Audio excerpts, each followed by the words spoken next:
नमस्कार साथियों। तो आज हम बात करेंगे संस्कृत में व्याकरण का सेकंड पार्ट जो कि है समास। ठीक है, आपने जो है संधि अच्छे से पढ़ ली है, आपको संधि अच्छे से समझ में आ चुकी है और आपने जो है उसमें काफ़ी अच्छा रिस्पॉन्स भी दिया था, मतलब आप अच्छे से पढ़ रहे हो। ठीक है, इसी तरीके से पढ़िए, आगे बढ़िए और एग्जाम की जो है ना अच्छे से आप तैयारी कीजिए। ठीक है, अब जो संधि का जो आपने बोला था ना कि पार्ट बी, ज़्यादातर रिस्पॉन्स जो है ना पार्ट बी के लिए आया है, तो हम क्या करेंगे, पार्ट बी के जो है ना आपको पहले पीडीएफ, क्वेश्चन की पीडीएफ दे देंगे, उसके बाद जो है ना हम उसका सॉल्यूशन करा लेंगे। ठीक है, एक तरीके से आपका टेस्ट हो जाएगा। आगे बात समझ में। आज हम बात करेंगे समास की। किसकी बात करेंगे? समास की, कि समास जो है ना हमें कैसे पढ़ने हैं, क्या होता है। ठीक है ना।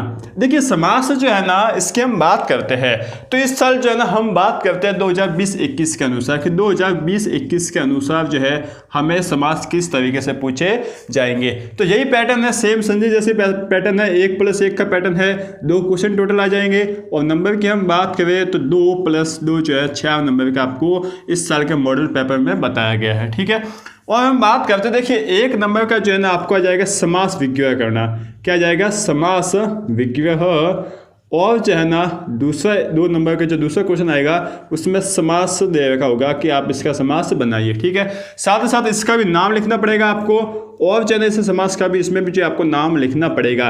ठीक है ना। तो ये जो है आपको इस टोटल 4 नंबर वाले मार्क्स में 4 नंबर में करना है। ठीक है, आगे समझ में। अब हम बात करते हैं देखिए समास की। तो समास जो है ना इस साल आपको सिर्फ कौन सा पढ़ना है?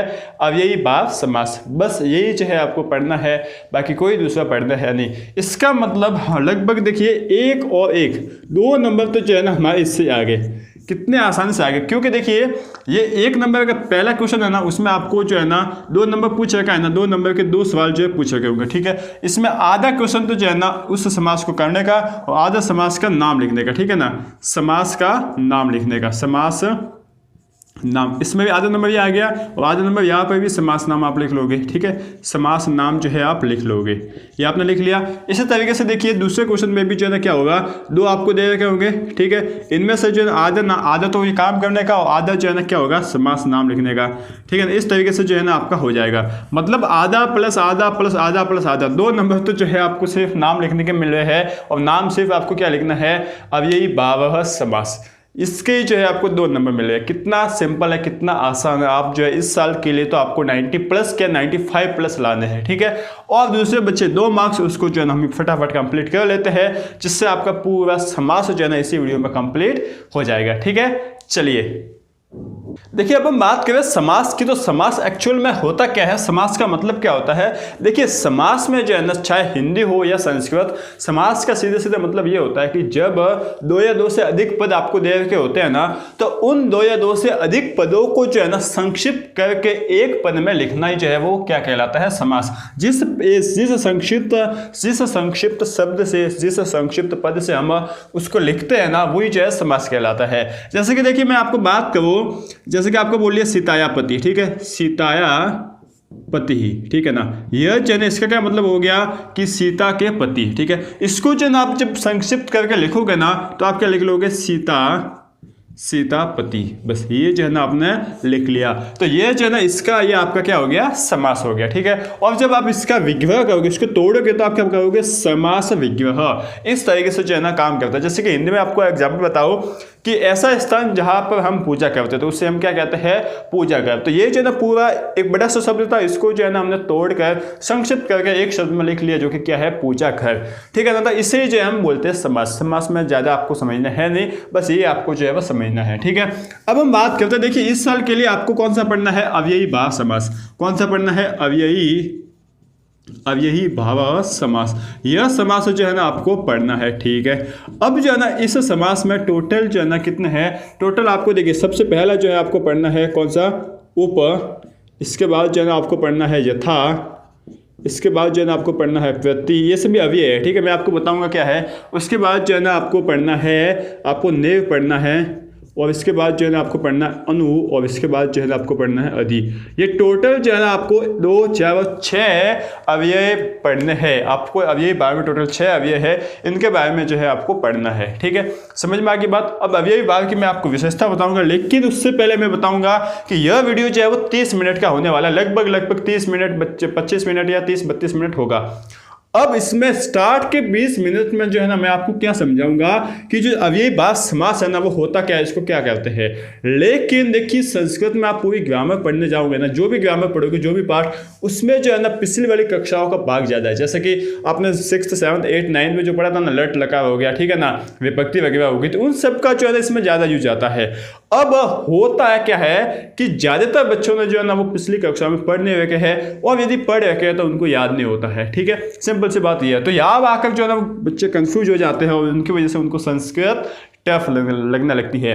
लेकिन मैं यहाँ पर जो है ना सभी जो भी टॉपिक पढ़ाऊंगा ना, उन सभी टॉपिकों का एक शॉर्ट ट्रिक आपको बताऊंगा, जिनसे जो है ना आप उन पिछली कक्षाओं का यूज किए बिना जो है ना इसी 10th क्लास में जो है ना 90+ ला सकते हो। उन सभी को जो है ना हल आराम से कर सकते हो। लेकिन उससे पहले जो है ना थोड़ा सा ज्ञान होना चाहिए कि अव्ययी भाव समास होता क्या है। इसके बाद मैं आपको शॉर्ट ट्रिक बता दूंगा, और ऐसी शॉर्ट ट्रिक होगा, मैं आपको बता दूंगा ऐसी शॉर्ट ट्रिक होगा जिससे आप कहोगे कि ये तो जो है ना बिल्कुल सिंपल है, इसको जो है ना आप क्वेश्चन को देख के उनको हल कर लोगे। ठीक है, क्या है शॉर्ट ट्रिक, किस तरीके से करते हैं, वो अब हम स्टार्ट करते हैं। ठीक है, चलिए अब हम समझते हैं कि अव्ययी भाव समास है ना वो एक्चुअल में होता क्या है, इसको हम कैसे पढ़ते हैं। ठीक है, देखिए इनका कोई जो है ना थोड़े बहुत मतलब होता है, क्या मतलब है वो हम समझ लेते हैं।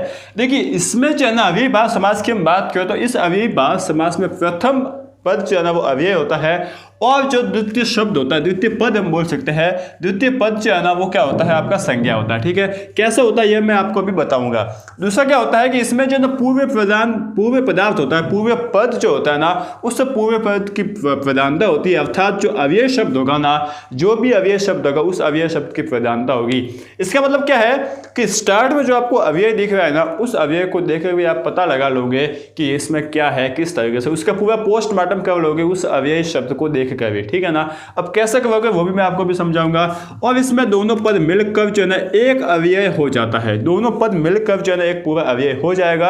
और साथ ही साथ इसमें सबसे इंपॉर्टेंट है, इसमें जो है ना अव्यय शब्द जो है नपुंसकलिंग के एक वचन में होता है। ठीक है ना, मतलब यह अव्यय शब्द है वो नपुंसकलिंग होता है ना, उसके एक वचन में होता है। ठीक है, अब देखिए खास बात क्या है, देखिए मैं मतलब मुद्दे की बात यहाँ पर कहूँ ना तो देखिए नपुंसकलिंग का एक वचन। अब बहुत से देखिए कैटेगराइज में कहूँ ना तो मतलब ज़्यादातर बच्चे, बहुत से बच्चे ऐसे होंगे जिनको ये आता है। ठीक है, सही बात है। लेकिन बहुत से बच्चे ऐसे भी होंगे जिनको ये नहीं आता कि नपुंसकलिंग एक वचन क्या होता है, इसमें किस तरीके से करना है, वो जो है ना हमें करना है। ठीक है ना, तो इसके लिए जो है ना मैं आपको शॉर्ट ट्रिक बताऊंगा, टेंशन मत लीजिए, आपको जो है ना शॉर्ट ट्रिक के साथ पूरा ये वीडियो बताऊंगा। अब हम बात करते हैं समास में अव्ययी भाव समास की। तो सबसे पहले पढ़ते हैं हम उप, लेकिन उससे पहले हम बात करते हैं इस एक उदाहरण की। इस उदाहरण से जो है ना मैं आपको क्या समझाना चाह रहा हूं, देखिए यहाँ पर जो है ना दो पद दे रखे हैं, वनस्य समीपम, इसका जो है ना अव्यय क्या बन गया, उपवनम। ठीक है ना, अब आपको एग्जाम में प्रश्न किस तरीके से पूछे जाएंगे और हमें किस तरीके से करना, देखिए यह जो है ना एक पूरा बोल सकते हैं कि वाक्य बोल लो या फिर जो है ना वाक्य बोल लेते। ठीक है ना, एक पल के लिए इसको हम बोल लेते हैं वाक्य, क्योंकि दो पद मिल गए। ठीक है, इसके बाद जो है ना यह एक पूरा क्या है, शब्द है, क्या है, एक शब्द है ना, एक पद बोल सकते हो। ठीक है ना, अब जो हुआ क्या है कि इसका जो है ना इससे हमें क्या बनाया है, ये इसका हमने क्या किया है, समास किया है। ठीक है ना, और इसका जो है ना हमने क्या किया है, समास विग्रह। क्या किया है, समास विग्रह। ये तो आप समझ गए हो ना। ठीक है, ये तो आपको समझ में आ रहा होगा कैसे समास किया कि दो पद से एक पद बनाए मतलब समास किया है, और एक पद से दो पद बनाए, इसका मतलब हमने क्या किया, समास विग्रह किया है। तो जब भी आप समास करो ना, तो उसके जो मुख्य शब्द होता है ना, यहाँ पर मुख्य शब्द क्या है, समीप, तो उसके मुख्य शब्द में जो है ना पीछे म लगा लो, म का हलंत लगा लो। ठीक है ना, जैसे कि देखिए हलंत क्या होता है, ये आपका म, ये आपका क्या होता है, हलंत, इससे हम बोलते हैं हलंत। क्या बोलते हैं, हलंत। और जो है ना नपुंसकलिंग का एक वचन का यही मतलब होता है कि पीछे जो है ना आप हलंत लगा लो, बस कुछ नहीं करना, आपको जो है ना हलंत लगाना है। अब इसके लिए जो है इतना बड़ा सेंटेंस में याद करने की क्या जरूरत, हम तो सिर्फ हलंत लगा लेंगे। बात आगे समझ में। और जब आप इस समास से इसका विग्रह करते हो ना, तब आपको क्या करना है, यह सभी जो है ना मैं यहाँ पर बताने वाला हूँ। लेकिन एक बात ध्यान रखना कि यहाँ पर जो है ना आपको पीछे मुख्य शब्द जो होता है उसके पीछे हलंत लगाना है। ठीक है ना, इसके ऊपर और भी अच्छे से हम देखेंगे। सबसे पहले हम बात करते हैं उप की। देखिए उप का मतलब क्या होता है, उप का मतलब होता है अर्थ की बात करने के उप का क्या अर्थ होता है? अव्ययी पद का भाई यही मतलब होता है। अव्ययी पद हमें बताते हैं कि इनका मतलब क्या होता है। तो उप का मतलब होता है समीप, ठीक है ना, समीपम बोल सकते हैं, समीपम जो है हम बोल सकते हैं या फिर समीप बोल सकते हैं, ठीक है। तो ये उप का मतलब होता है, मतलब जहां पर भी समीप पास के लिए हमें पास का शब्द बताने के लिए हमें किसी अव्ययी पद को लेना होगा ना, हम वहां पर जो है ना उप को लेंगे, ठीक है। और जो है ना यहाँ पर जब हमें समास विग्रह करना होगा, समास विग्रह, देखिए मैं बोल रहा हूँ समास विग्रह जब भी हमें करना होगा ना समास विग्रह के लिए, तब जो है ना हमें क्या करना है, षष्ठी विभक्ति, षष्ठी विभक्ति, षष्ठी विभक्ति एक वचन का उपयोग करना पड़ेगा। किसका? एक वचन। अब देखिए आप तो फंस गए, बिल्कुल आप फंस गए, क्योंकि ये षष्ठी विभक्ति एक वचन क्या होता है हमें तो पता है ही नहीं सर जी, हम क्या करें, क्योंकि षष्ठी विभक्ति एक वचन जो है ना हम 10th में नहीं पढ़ते, हम 8th 9th में पढ़ते हैं, तो या तो हम कहाँ से लाए। तो जो है ना कोई टेंशन नहीं लेना, इसका मतलब ये है कि आप जो है ना मुख्य शब्द में जो है ना शब्द के पीछे बोल दो, शब्द के पीछे आप बस शेयर लगा लो, आदत से और ये बस, ये आपका षष्ठी विभक्ति एक वचन हो गया, है ना। अच्छी बात, कितनी मतलब अच्छी बात है, कितनी शॉर्ट ट्रिक है कि आप जो है ना षष्ठी विभक्ति एक वचन याद मत रखो, आप तो इसमें ये याद रखो कि जो मुख्य शब्द होगा ना उस मुख्य शब्द के पीछे जो है ना हम शेयर लगा लेंगे, काम हमारा हो गया। जैसे कि आपको एग्जाम्पल बताता हूँ, यही ले ले हम ना, जैसे कि उपवनम आपको दे रखा, ठीक है, क्या दे रखा है, उपवनम। देखिए मैं दोनों तरीके से बताता हूँ, उपवनम आपको दे रखा है। अब इसका जो है ना आपको बोल लिया कि समास विग्रह कीजिए।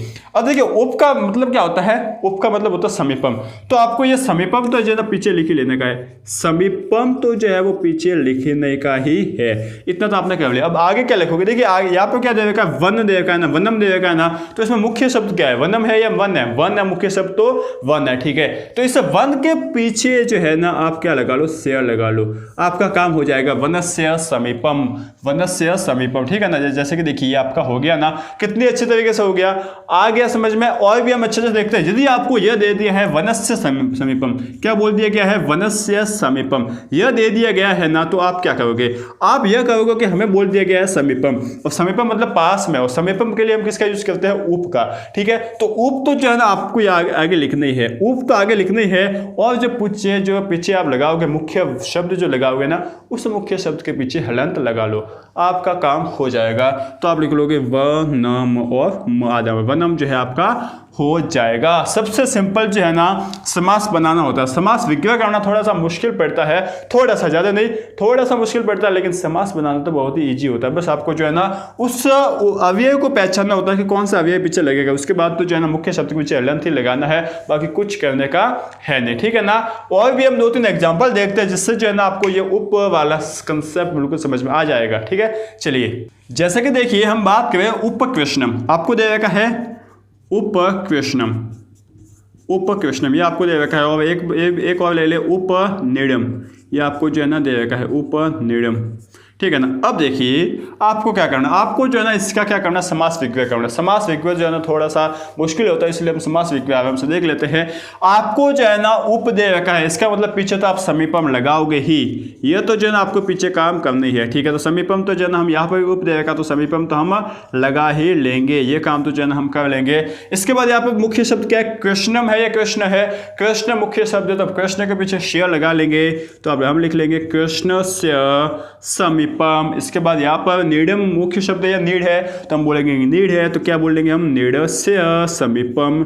ये जो है ना हमारा काम हो गया आराम से, बिल्कुल इजी से आ गया समझ में, उप वाला बिल्कुल अच्छे से आ गया है, इंपॉर्टेंट भी है, इसको समझ लीजिए। इसके बाद हम बात करते हैं नेव की, बहुत ही अच्छा है, उसको हम देख लेते हैं। नेव के पहले हम सबसे पहले इस यथा को समझ लेते हैं, यथा का क्या मतलब होता है, यथा अव्यय का क्या मतलब होता है। देखिए यथा का जो है ना अव्यय, इस अव्यय का मतलब होता है अनतिक्रम्य, अनतिक्रम्य। अब ये अनतिक्रम्य जो है वो क्या होता है, इसका भी जो है हमें समझ में आया नहीं, तो आ जाएगा समझ में। अनतिक्रम्य संस्कृत का वर्ड है जिसका मतलब होता है अनुसार, के अनुसार, ठीक है ना। जैसे कि पापा के अनुसार, मम्मी के अनुसार, मेरे अनुसार, वो वाला जो होता है ना, वही वाला ये अनुसार है, अनतिक्रम्य, ठीक है ना। अब इसकी जब हम क्या करेंगे, विभक्ति करेंगे ना, इसका जब हम समास विभक्त करेंगे, विभक्ति इसकी जब करने जाएंगे ना, तो हमें जो है ना द्वितीय विभक्ति का प्रयोग करना है, विभक्ति का जो है ना प्रयोग करना है, बस कुछ नहीं करना, द्वितीय विभक्ति का प्रयोग करना है। लेकिन सर जी हमें द्वितीय विभक्ति तो आती ही नहीं है, तो हम क्या करेंगे, हमें तो द्वितीय विभक्ति आती ही नहीं है। तो जो है ना आपको क्या करना है, मुख्य शब्द के पीछे जो है ना, मुख्य शब्द के देखिए ये जो है ना, देखिए मैं जो है ना शॉर्ट ट्रिक बता रहा हूँ, तो लगभग 99% में तो यह आपको जो है ना कारगर होगी ही, बाकी 1% में कभी कभार तो फेल हो ही जाएगी, यार मैंने बनाई रखी है तो कुछ कहीं ना कहीं तो जो है आपके यह चेंज थोड़ी बहुत होगी, बाकी लगभग जो ना 10th में आपको नहीं आएगी। ठीक है, तो देखिए यहाँ पर जो है ना मुख्य शब्द के पीछे जो है ना क्या लगाना है, के पीछे आपको लगाना है हलंत। क्या लगाना है, हलंत।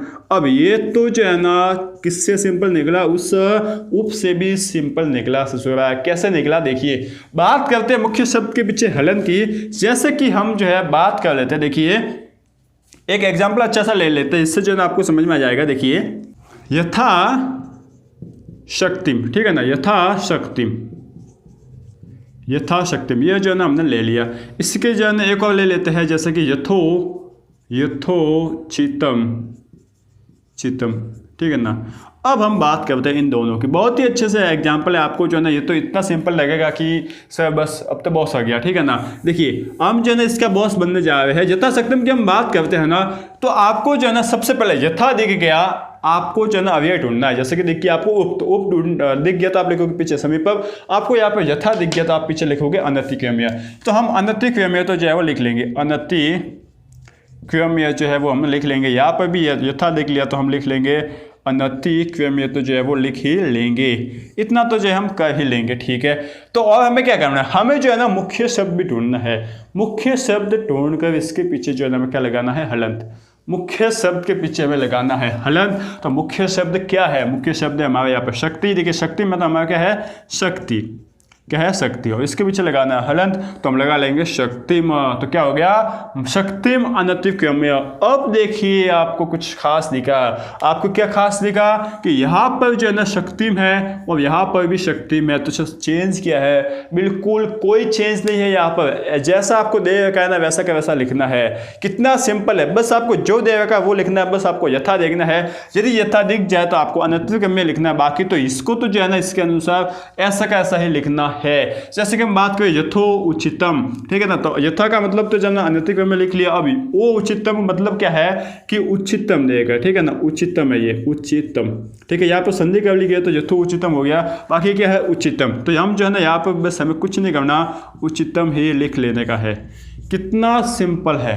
अब इससे सिंपल तो क्या ही होगा, इससे सिंपल तो कहीं मिलेगा क्या, नहीं होगा। बस आपको जो है ना यह ध्यान रखना है, ठीक है। तो ये है आपका कौन सा, यथा वाला। अब हम बात कर लेते हैं प्रति। किसकी बात कर लेते हैं, प्रति। प्रति भी जो है ना बहुत ही ईजी सा है। देखिए इसको हम फटाफट देखते हैं, ताकि जो है ना मैं आपको वो शॉर्ट ट्रिक बता पाऊँ, क्योंकि मैं भी जो है ना अंदर से आ रहा है कि आपको फटाफट शॉर्ट ट्रिक बताऊँ, जिससे जो है ना आपको ये भेजा मैं भी जो है ना, भेजा मैं भी नहीं है, ये भी सिंपल है, लेकिन उससे भी सिंपल मैं आपको बताऊंगा जिससे याद हो जाएगा। हम बात करते हैं प्रति की, ठीक है ना। प्रति का मतलब होता है ना, देखिए प्रति का सिंपल सा मतलब होता है कि जो कोई भी शब्द जो है ना बार बार आए, ठीक है ना। प्रति का मतलब बार बार, आप देख लो, बार बार, ये आप समझ सकते हो, ठीक है। देखिए मैं बिल्कुल संस्कृत शॉर्ट ट्रिक से जो है ना ऐसे समझ लो कि हिंदी पढ़ा रहा है आपको, ठीक है। अब जो है ना क्योंकि इसमें देखिए संस्कृत में मैं हिंदी के तरीके से पढ़ा रहा हूँ, तो कभी कभार जो है ना थोड़ा बहुत चेंज होगा। बिल्कुल संस्कृत वाला लेवल नहीं है, लेकिन आपके 95 वाला लेवल है यहाँ पर, ठीक है। आपको जो है ना बस मैं जो बताता हूँ वही आपको करना है। प्रति की हम बात करें तो प्रति में जो है ना इसका मतलब होता है बार बार। अब इसको जो है ना कैसे लिखना है, देखिए इसको जो है ना कुछ नहीं करना। जो आपको विभक्ति करते हो ना, जब आप विभक्ति करते हो, विभक्ति करते समय आपको क्या करना है कि जो ना मुख्य शब्द है ना, जो मुख्य शब्द को जो है वो क्या लिखना है, 2 बार लिखना है। कितने बार लिखना है, 2 बार, ठीक है। मुख्य शब्द को 2 बार लिखना है। और जो है ना इसके पीछे हलंत भी लगाना है, ठीक है। क्या लगाना है, हलंत लगा लेने का। और इस लास्ट में जो है क्या लिख लेने का, प्रति। ये तो आपका फॉर्मूला बन गया मैथ का कि मुख्य शब्द को 2 बार लिखिए, उसके बाद पीछे हलंत लगाइए और जो है ना प्रति लिख लीजिए। जैसा कि देखिए प्रतिदिनम, मैं बात करता हूँ दिनम। देखिए दोस्तों, एक बात आप ध्यान रखना, जैसे कि यहाँ पे प्रतिदिनम, आप जो है ना समास को जो है ना कहीं पर भी देख लेना, इस अव्ययीभाव समास को हमेशा जो है ना पीछे हलंत लगा हुआ ही होगा। यदि पीछे हलंत लगा हुआ नहीं है, इसका मतलब जो है ना वो अव्ययीभाव समास नहीं है। यहाँ पर भी हलंत है, यहाँ पर भी हलंत है, यहाँ पर भी हलंत है, यहाँ पर भी हलंत है, यहाँ पर भी हलंत है। समास में हमेशा हलंत जो है पीछे लगा हुआ ही होगा। तो हम बात करते हैं प्रतिदिनम की, तो आपको जो है ना देखना है दिनम। तो ये जो पीछे दिख रहा है ना आपको, पीछे वाला, ठीक है ना। अब इसकी शॉर्ट ट्रिक भी बताता हूं आपको। जो पीछे दिख रहा है ना दिनम, इसको ही 2 बार लिख लीजिए। आपको मुख्य शब्द भी नहीं ढूंढना, आपको सिर्फ जो पीछे दिखा है ना दिनम, इसको 2 बार लिख लीजिए। दिनम दिनम प्रति, और प्रति जो है ना इसको लास्ट में लिख लीजिए, ठीक है। इसको तोड़ा, इसको 2 बार तोड़ के 2 बार लिखा और पीछे इस प्रति को लिख लिया, तो आपका काम हो गया दिनम दिनम प्रति, और दिनम दिनम प्रति से जो है ना हमें काम बन गया। एक और बात कर लेते हैं, जैसे कि प्रति मासम, ठीक है ना। तो आपको क्या करना है, आपको तो यही करना है, हमें तो सर हम तो मासम को तोड़ लेंगे और मासम को जो है ना 2 बार लिख लेंगे। मासम मासम प्रति, मासम मासम प्रति, ठीक है ना। आगे ना समझ में और भी उदाहरण करवाने से कोई मतलब नहीं, आप तो जो है अच्छे से समझ चुके हो, आप तो जो है ना इसमें एक्सपर्ट पीएचडी आपने इसमें कर ली है। आगे समझ में। अब हम बात करते हैं इसके बाद नीर की। ये आपका बहुत ही इंपॉर्टेंट है, इसको थोड़ा सा समझना है, और इसके बाद जो है ना आपको समझना अनु को, बस 2 को समझना है, काम हो गया आपका, ठीक है। चलिए अब बात कर लेते हैं नेव की। बहुत ही अच्छा सा एग्जांपल है आपका, चौथा एग्जांपल। चौथा आपका क्या है, वो अव्यय है, ठीक है। देखिए नेव का मतलब होता है अभाव, ठीक है। क्या मतलब होता है, अभाव। यही जो है आपको पीछे लिखना है, अभाव, ठीक है ना। अब जब हम इसकी आपका क्या करने जाएंगे, इसका जो है ना विभक्ति करने जाएंगे ना हम, जब हम इसकी विभक्ति करने जाएंगे तब जो है ना हमें क्या करना है पता है, तब जो है ना हमें यहाँ पर षष्ठी विभक्ति के बहुवचन का उपयोग करना है। षष्ठी विभक्ति के बहुवचन का। अब ये षष्ठी विभक्ति बहुवचन क्या होता है, ये तो जो है ना हम समझे नहीं, ठीक है ना। षष्ठी विभक्ति बहुवचन, इसको जो है ना हमें समझना पड़ेगा कि क्या है ये षष्ठी विभक्ति बहुवचन। हम जो है ना इसके बदले में क्या करेंगे, शॉर्ट ट्रिक यूज करेंगे। और शॉर्ट ट्रिक क्या है कि हम जो है ना मुख्य शब्द के पीछे, मुख्य शब्द के जो होगा ना उसके पीछे या तो नाम लगा लेंगे, क्या या तो नाम लगा लेंगे या फिर नाम लगा लेंगे। इन दोनों में से किसी एक को लगाना है, और इन दोनों में से किसी कौन सा कहाँ पर लगाना, ये तो जो है ना हमारा कॉमन सेंस काम करेगा, ठीक है। इसकी मैं अच्छे से आपको जो है ना शॉर्ट ट्रिक नहीं बना सका, इस कहाँ पर नाम बनाना, कहाँ पर नाम बनाने की। बाकी जो है ना थोड़ा सा कॉमन सेंस आप लगा लोगे ना तो काम जैसे कि हो जाएगा। जैसे कि हम बात करें, जैसे कि बात करते देखिए निर्जनम, ठीक है ना, निर्जनम। अब देखिए यहाँ पर आपको निव दिख गया, देखिए नी और आदर दिख गया ना, इसका मतलब है अभाव। तो अभाव तो आपको पीछे लिखना ही है, ये तो आप जो है ना पीछे लिख ही लोगे, अभाव, ये आपने लिख लिया। अब जो है ना आपको दिख गया यहाँ पर जन्म, जन्म छोड़िए, आप इसका मुख्य शब्द देखिए क्या है, जन, जन मुख्य शब्द है ना, ठीक है। अब इसके जो है ना जन के पीछे आपको दिख गया जन, इस जन के पीछे आपको नाम लगाना है या नाम लगाना है, तो आपको क्या पीछे सेट होगा। देखिए दोनों में से कोई भी एक लगाकर देखते हैं, आपने लगा लिया। देखिए हमेशा या तो ये लगाओ या ये लगाओ, हमेशा जो लास्ट वाला अक्षर होगा ना उसके पीछे आ की मात्रा लग जाएगी, उसके बाद हम लगाएंगे जना नाम, और ये हो जाएगा जन का जना नाम, ठीक है ना।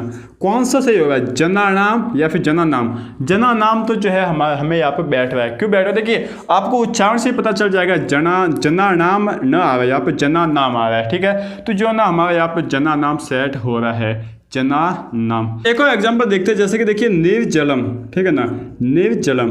अब यहाँ पर जो है ना जलम, ठीक है ना। अब यहाँ पर देखिए क्या आपको देखा, निव देखिएगा, इसका मतलब आप अभाव तो लगा लोगे, तो हम लगा लेंगे अभाव, ठीक है ना। अब देखिए यहाँ पर दिख गया आपको जल, तो जल आप यहाँ पर लिख लीजिए, उसके पीछे जो है ना आप नाम लगा कर देखिए, ये वाला नाम, तो आपको जो है क्या दिखेगा, लास्ट वाला अक्षर के पीछे आ की मात्रा और नाम, जला नाम, और ये आपका है जल से जो है ना क्या बन जाएगा, क्या बन जाएगा, जना जला नाम। क्या आपको सेट होगा, जला नाम या जना जला नाम, कौन सा सेट होगा, ये वाला सेट जो है हमें हो रहा है, तो हम लिख लेंगे जला नाम, ठीक है ना। इस तरीके से हम लिख लेंगे। एक और एग्जांपल अच्छे से बताता हूँ, इससे जो है ना आप अच्छे से समझ जाओगे कि क्या हमें करना है। जैसे कि देखिए नेव मक्षी का नाम, ठीक है, नेव मक्षी काम, ये आपको दिख गया नेव मक्षी काम। अब यहाँ पर नेव दिख गया तो इसका मतलब आप लिख लोगे अभाव, क्या लिख लोगे, अभाव। अब यहाँ पर जो है ना मुख्य शब्द क्या है, मक्षी का, क्या है, मक्षी का, क्या है, मक्षी का। इसके पीछे दोनों लगाकर देखिए, मक्षी का नाम, और यहाँ पर आपने लगा लिया क्या, मक्षी का नाम, ठीक है ना। देखिए यहाँ पर है मक्षी का नाम और ये है मक्षी का नाम। अब यहाँ पर जो है ना मक्षी का नाम सेट बैठ रहा है हमें, ठीक है ना, तो यहाँ पर हम लिख लेंगे मक्षी का नाम। अब सर कहोगे कि हमें तो जो है ना सर समझ में नहीं आया, हमें तो जो है ना बिठाना आता नहीं है। ठीक है ना, टेंशन मत लीजिए, मैं आपके साथ हूँ। आपको जो है ना क्या करना है, यदि कहीं पर भी समझ में नहीं आए ना तो कब बताओ कि कैसे लगाना है। कहीं पर भी यदि कोई समझ में नहीं आए तो आपको जो है ना लगभग ये नाम ही लगाना है, लगभग नाम ही लगाना है। और क्योंकि आपके 10th बोर्ड में मैं बात करूँ ना, लगभग देखिए मैं इतने सारे एग्जाम्पल मैंने आपके देखे, लगभग 1 या 2 एग्जाम्पल मुझे सिर्फ इसके नाम के दिखे, बाकी सभी जो है ना इस नाम के है, ठीक है ना। तो जो है ना आपको जो है ना क्या करना है, कुछ समझ में नहीं आए पहले ये तो समझना है कि यहाँ पे अबा वगैरह लिखेगा, लेकिन यहाँ पर नाम लगेगा, कुछ समझ में इन दोनों में से नहीं आया तो आपको नाम ही लगाना है, क्योंकि लगभग 95% केसेस में जो है आपको नाम ही लगेगा, ठीक है ना।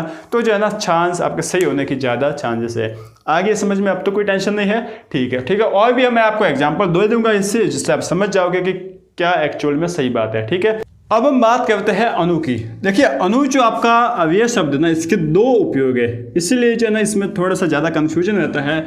2 उपयोग क्या है, एक तो अणु का रूप जो है ना योग्यम के लिए आता है, योग्यम योग्यता बताने के लिए भी अणु का रूप होता है, अणु अवयव शब्द का प्रयोग होता है। और एक जो है ना पश्चात, पीछे जो है ना पीछे बताने के लिए जो है ना हम पश्चात का यूज़ भी करते हैं, ठीक है ना। मतलब पश्चात हमें जब बताना हो ना तब भी जो है ना हम अणु का प्रयोग करते हैं। बात आगे समझ में। इसमें जब हम विभक्ति करेंगे ना, क्या करेंगे, जब हम इसमें विभक्ति करेंगे ना तब जो है ना हमको क्या करना है, षष्ठी विभक्ति, ठीक है ना। षष्ठी विभक्ति एक वचन और बहुवचन दोनों का प्रयोग किया जाता है, इसलिए जो ये थोड़ा ज़्यादा कन्फ्यूजन बड़ा है, लेकिन इंपॉर्टेंट भी ज़्यादा है। बात आगे समझ में। इसमें षष्ठी विभक्ति के एक वचन और बहुवचन दोनों का प्रयोग किया जाता है। अब कहाँ पर एक वचन का किया जाता है, कहाँ पर बहुवचन का किया जाता है, ये जो है ना फिक्स नहीं है, हम कह नहीं सकते, ठीक है ना। इससे जो है ना हमें ज़्यादा संस्कृत पढ़नी पड़ती है, इतनी ज़्यादा संस्कृत तो हमें जो है पढ़नी है नहीं, ठीक है ना। अब देखिए हम बात करते हैं एक वचन और बहुवचन का सीधा साधा मतलब हम मतलब यह निकालने जाए तो जो मुख्य शब्द होगा ना, मुख्य शब्द, इस मुख्य शब्द के पीछे जो है ना, मुख्य शब्द के पीछे हमें क्या लगाना है, मुख्य शब्द के पीछे हमें लगाना है या तो से लगाओगे, ठीक है ना, क्योंकि एक वचन षष्ठी विभक्ति एक वचन के लिए हम से लगाते हैं, या फिर नाम या नाम लगाओगे, ठीक है ना। इन तीनों में से कोई भी एक लगाना है। अब जो है यहाँ पर नाम तो लगभग हटा ही दो, नाम तो जो है ना एक आध केस में काम आएगा, बाकी लगभग से और नाम में से ही काम आने वाला है, ठीक है। अब से कहाँ पर लगाना है, नाम कहाँ पर लगाना है, इसमें थोड़ा सा कन्फ्यूजन बना हुआ है। यह जो है ना इसकी मैं शॉर्ट ट्रिक बना नहीं पाया, यदि मुझे कोई मिल गई ना मैं आपके लिए जो है बना कर ले आऊँगा। लेकिन फिलहाल जो मैं आपको समझाता हूँ कि क्या करना। देखिए जैसे कि आपको एग्जाम्पल बताओ अच्छा सा, अनुरूपम, ठीक है ना, अनुरूपम। अब यहाँ पर देखिए अनुरूपम आपको देगा, तो आपको जो अनु दिख गया इसका मतलब जो है ना, देखिए अनुरूपम। अब जो है ना कहाँ पर योग्यता के लिए उपयोग करना, कहाँ पर पश्चात के लिए उपयोग करना, यह मैं आपको समझाता हूँ। रूप, अनुरूपम का मतलब क्या होता है, रूप, सौंदर्य। अब सौंदर्य के पीछे तो कभी हो नहीं सकता, सौंदर्य के लिए आगे पीछे कभी उपयोग होगा क्या, नहीं।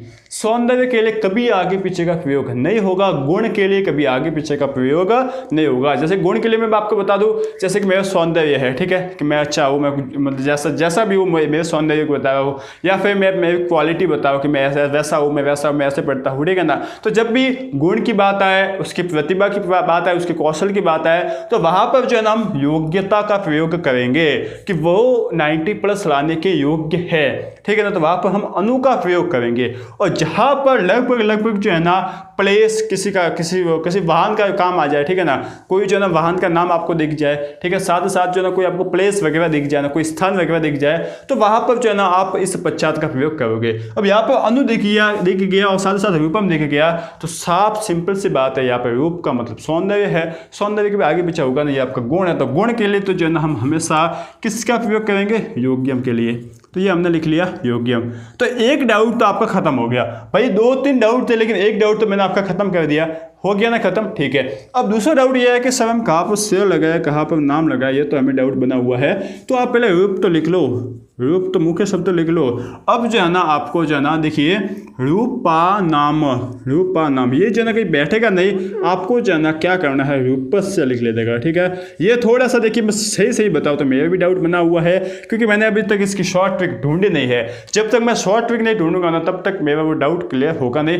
जल्द ही शॉर्ट ट्रिक ढूंढ कर आपको मैं बता दूंगा, लेकिन फिलहाल तो जो है ना आप इसको समझ लीजिए कि यहाँ पर जो है ना सेल लगेगा, ठीक है ना। जैसे कि मैं बात करूँ गुणा नाम, ठीक है ना, जैसे कि बात करूँ अनुगुणम, ठीक है ना, अनुगुणम। अब यहाँ पर देखिए गुणम है, इसका मतलब क्या होगा, योग्यता है, ये इसका गुण है, ठीक है। गुण बताने के लिए हम तो योग्यम का प्रयोग करेंगे, तो ये हमने कर लिया योग्यम का प्रयोग। और जो है ना यहाँ पर हम लिख लेंगे गुणा नाम। अब यहाँ पर गुणा नाम आ जाएगा। यह थोड़ा सा देखिए डाउट बना हुआ है, मैं वापस बोल रहा हूँ, क्योंकि गुणा नाम आ गया। अब यहाँ पर जो है ना किस तरीके से कहाँ पर नाम आता है, कहाँ पर से आता है, कहाँ पर नाम आता है, यह जो है ना आपको मैं जल्दी बता दूंगा, टेंशन मत लेना। फिलहाल तो जो है ना आप इसको समझ लीजिए कि कहाँ पर योग्यम आएगा और कहाँ पर कहाँ आएगा, ठीक है। इसके बाद हम बात करें, जैसे कि देखिए आपको बोल लिया कि अनुव्यर्थम, ठीक है, क्या बोल लिया, अनुव्यर्थम। अब इसको आप समझिए अनुव्यर्थम। अब देखिए रथम आपको बोल दिया है, रथ क्या कोई वस्तु है, कोई एक वस्तु होगी, कोई जगह होगी, या फिर वस्तु ही बोल दे, ठीक है ना, कोई एक संज्ञा है। अब अनु रथ है, रथ के जो है ना उसका जो है ना योग्यता, रथ की कोई योग्यता तो होगी, लेकिन रथ का ज़्यादातर उपयोग क्या आएगा कि रथ का कोई आगे होगा, कोई पीछे होगा, कोई दाएं बाएं होगा, ठीक है ना। आगे पीछे के लिए ज़्यादा उपयोग होता तो हम पश्चात के लिए जो है ना इसका यूज़ कर सकते हैं। मैंने आपको बताया कि कोई भी वस्तु हो, कोई भी आपका साधन होना, मतलब समझ सको साधन व्हीकल होगा ना, व्हीकल के लिए जो है ना इस अनुव्यर्थम का प्रयोग किया जाएगा। मतलब यहाँ पर जो है ना पश्चात हम लिखेंगे, क्या लिखेंगे, पश्चात, क्या लिखना है, पश्चात। और यहाँ पर लिखना लेना का है रथस्य, क्या लिख लेने का, रथस्य पश्चात। इस तरीके से जो है ना हमें करना है, ठीक है। सिंपल सा है, लेकिन एक डाउट है, वो डाउट आपका जल्दी ही खत्म कर लिया जाएगा, कोई टेंशन मत लीजिए। बाकी जो है ना इसको अच्छे से समझ लीजिए। अब देखिए हम सबसे लास्ट अधि का प्रयोग देख लेते हैं। अधि जो है ना इस अव्यय पद का जो है ना प्रयोग देख लेते हैं। अब हमने अब तक जितने भी 500 अव्यय पढ़े हैं ना, वो 500 अव्यय जो है ना आपके बहुत ही इंपॉर्टेंट है इस एग्जाम के लिए। बाकी अधि जो है ना इतना इंपॉर्टेंट नहीं है, क्योंकि देखिए लगभग जो है ना इसका सवाल पूछा गया नहीं है।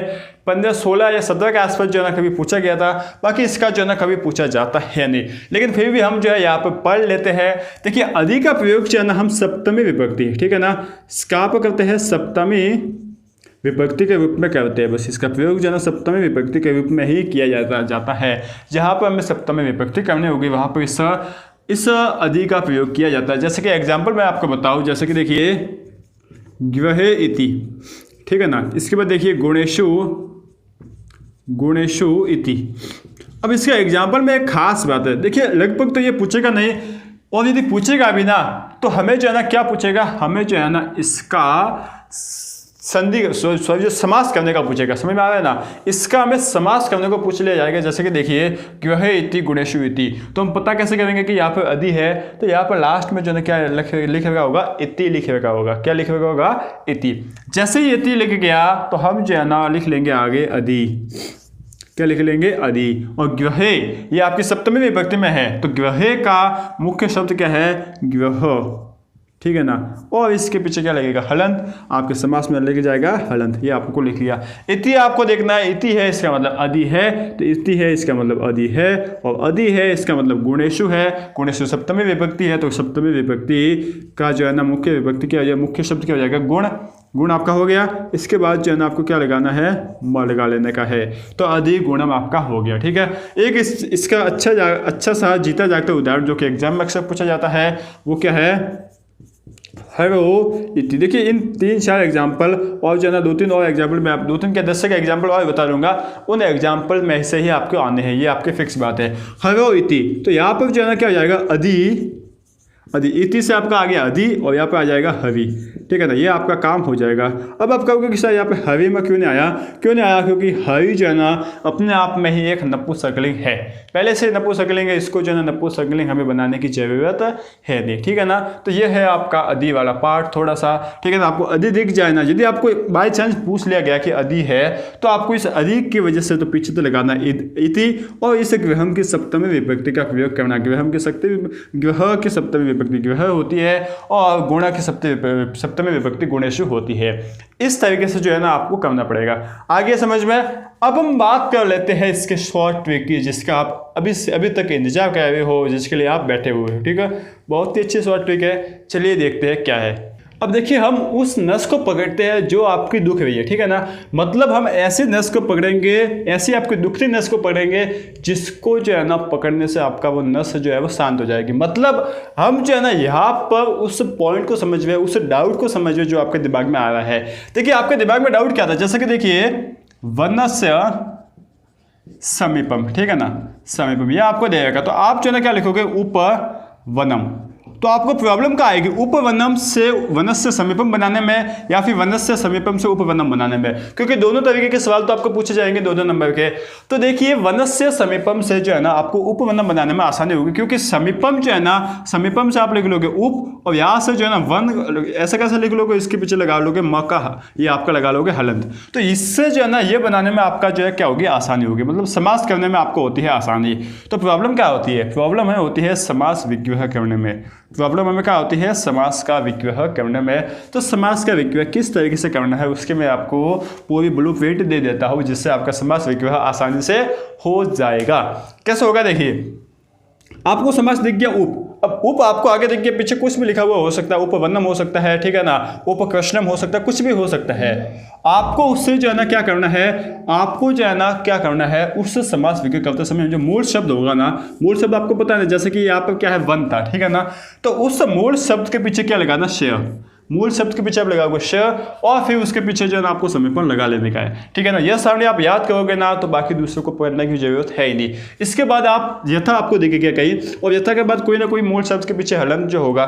ठीक है, इसके बाद आपको क्या करना है, मूल शब्द लिखना है, समास विग्रह करते समय मूल शब्द के पीछे आपको लगाना है हलंत, लगा लोगे, और उसके बाद आपको लिख लेने का है अनतिक्रम्य, लिख लोगे ना। इसको जोड़ो मत, इसको जो है ना इस तरीके से लिख लो, क्योंकि यह जो है ना जोड़ के नहीं लिखा जाता, इस तरीके से जो है ना आपको लिखना है। बात आगे समझ में ना। जैसे कि देखिए प्रति है, अब प्रति के पीछे जो है ना कुछ भी लिखा हो सकता है, प्रतिदिनम हो सकता है, तो आपको इस दिनम को 2 बार लिखना है। बात आगे समझ में, दिनम को 2 बार लिखना है। आगे ना समझ में, ठीक है, इसको जो है ना बोल सकते हैं दिनम को 2 बार लिखना है। इसके बाद जो है ना लगा लेने का है प्रति। आगे ना समझ में अच्छी तरीके से आगे होगी। यहाँ पे हम जो है ना मूल शब्द नहीं बोल सकते, यहाँ पे जो है ना हम बोल सकते हैं नपुंसकलिंग। ठीक है ना, नपुंसकलिंग शब्द बोल सकते हैं, क्योंकि जो है ना यहाँ पर नपुंसकलिंग शब्द को हम 2 बार लिख रहे हैं। अब अगर आप मूल शब्द लिखते हो ना, तो मूल शब्द के पीछे मर लगाकर जो है ना हलंत लगाकर आपको 2 बार लिखना पड़ेगा। तो नपुंसकलिंग मतलब इसके पीछे जो देख रखा है ना, उसके 2 बार हम लिख लेते हैं। ठीक है, इसकी एक यथा की एक और शॉर्ट ट्रिक क्या है कि जो पीछे इसके जो आपको इसके पीछे लिख रखा है ना, वो यहाँ पर लिख लेने का इस पूरी जगह पर। ठीक है ना, मैं तो आपको यूनिवर्सल शब्द के लिए शॉर्ट ट्रिक बता रहा हूँ। इसके बाद हम नेव की बात करें, जहाँ पर भी आपको नेव दिख जाए तो नेव देखने पर जो है ना आप जो है ना मुख्य शब्द लिख लोगे, मुख्य शब्द के पीछे नाम या नाम लगा लोगे, और इसके बाद आपको लिख लेने का है अबार, आपका काम हो जाएगा। इसी के साथ ही अनु जब भी आपको दिख जाए तो अनु जो है ना, अनु के पीछे जो मुख्य शब्द है उस मुख्य शब्द को लिखकर इसके पीछे शेर लगाओ या नाम लगाओ या फिर नाम लगाओ, इन तीनों में से एक लगाना है। ज़्यादातर केसेस में से और नाम ही लगेगा। ठीक है, और इसके पीछे जो है ना या तो योग्यम लगाओगे और या फिर लगाओगे पश्चात। योग्यम कहाँ लगाना है ये भी मैंने आपको बता लिया, और पश्चात कहाँ लगाना है ये भी आपको बता दिया। सबसे लास्ट है अधि। अधि के पीछे जब भी आपको कोई दिख जाए तो आपको क्या करना है, सप्तमी विभक्ति का प्रयोग करना है। ठीक है, सप्तमी विभक्ति का प्रयोग करके पीछे लिख लेने का है इति। लेकिन मैंने आपको क्या बताया कि इसमें जो है ना ज्यादातर क्या पूछा जाता है, इससे यह पूछा जाता है, इससे यह पूछा जाता है। इसके बाद आपको अधि तो लगा लेने का ही है। ठीक है ना, अधि लगा लेने का, पीछे मुख्य शब्द में म लगा लेने का है। इससे यह बनाने की जो है ना प्रोसेस सब में ईजी है, तो इसमें तो आपको कोई प्रॉब्लम आई नहीं है। प्रॉब्लम आई है इससे यह बनाने में। ठीक है, तो यहाँ पर सप्तमी विभक्ति लगाकर पीछे इति लगा लेना। हो गया ना काम, है ना आपकी शॉर्ट ट्रिक। आराम से आप इस टेबल की सहायता से पूरे इस समास को अच्छे से समझ सकते हो और आपके 4 नंबर आराम से ला सकते हो। ठीक है, उम्मीद है कि आपको ये आज का पूरा वीडियो, पूरा लेक्चर समझ में आ गया होगा। यदि आ गया है तो इसको लाइक कर दीजिए, साथ ही साथ चैनल पर नए हो तो चैनल को सब्सक्राइब कर दीजिए। ठीक है, और पढ़ते रहिए, आगे बढ़ते रहिए और एग्जाम में फोड़ने की तैयारी करते रहिए। ठीक है, थैंक यू।